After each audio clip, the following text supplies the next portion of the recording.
will unfold effortlessly in front of you and melt into the ocean of consciousness by just being honest and playful and silly and authentic.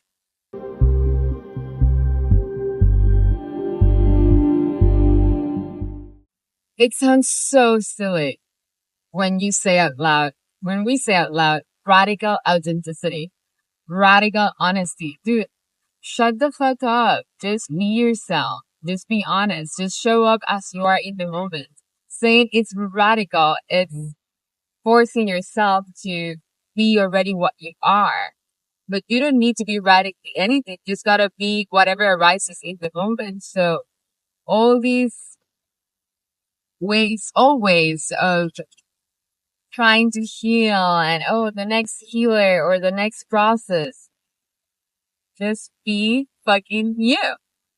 Be fucking you. Just be yourself. What is yourself? Whatever expression arises of your infinite nature in the moment. It can be as easy as that. It's simple. Like, let go of the seriousness. It's not supposed to be serious. If you see yourself being overly committed to something, then you're always in the chase for more or from a process that you're not there. You don't have to get anywhere. You gotta allow the completion of your already perfection soul, beingness, essence. And then whatever is not in truth with that will unfold effortlessly in front of you and melt into the ocean of consciousness by just being honest and playful and silly and authentic. But you don't have to be radically authentic. You don't have to be radically playful. Let's be radically playful. Let's be radically honest. This is who I am. Please listen to me. Like, fuck that. See how that feels. It's an energy. How that sounds. Be as you are. Easy. Shadow work implies that you're not healed. The approach that allows you to already enjoy the perfection of your enlightened consciousness, which is your heart's essence without any filters, is allowing the seeming shadow to express itself. Any sense of inadequacy, any insecurity, any self-judgment, any projection towards another that's a projection of your own inacceptance of a part and aspect of yourself, for that to be dissolved into the nothing. Okay? So there's not really a shadow. It's just a part of yourself that hasn't been explored, that hasn't been looked at, that hasn't been integrated. So when you see it in seemingly another, they're wrong and I'm right. Or they're being this. They cannot say this because this is not real. And then just the righteousness. The energy I'm expressing is righteousness. I'm right. You're wrong. This is how it is. Let's go and do something about it. In the absolute, there's nothing to change. There's no world that needs fixing. You just shift into the reality where everything is perfection and everybody is already awake and excited and living in their heart and following their passions. Passions follows them. That already exists. So you have to drop all righteousness because then there's no shadow.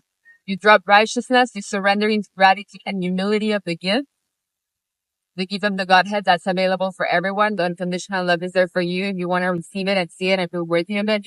But damn, bro.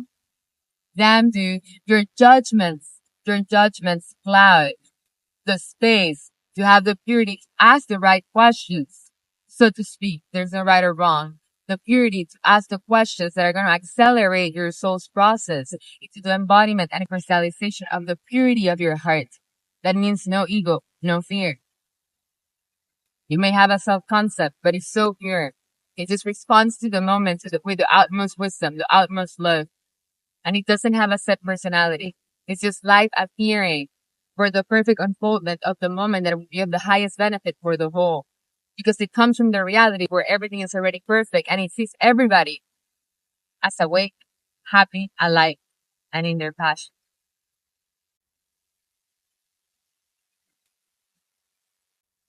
Two things.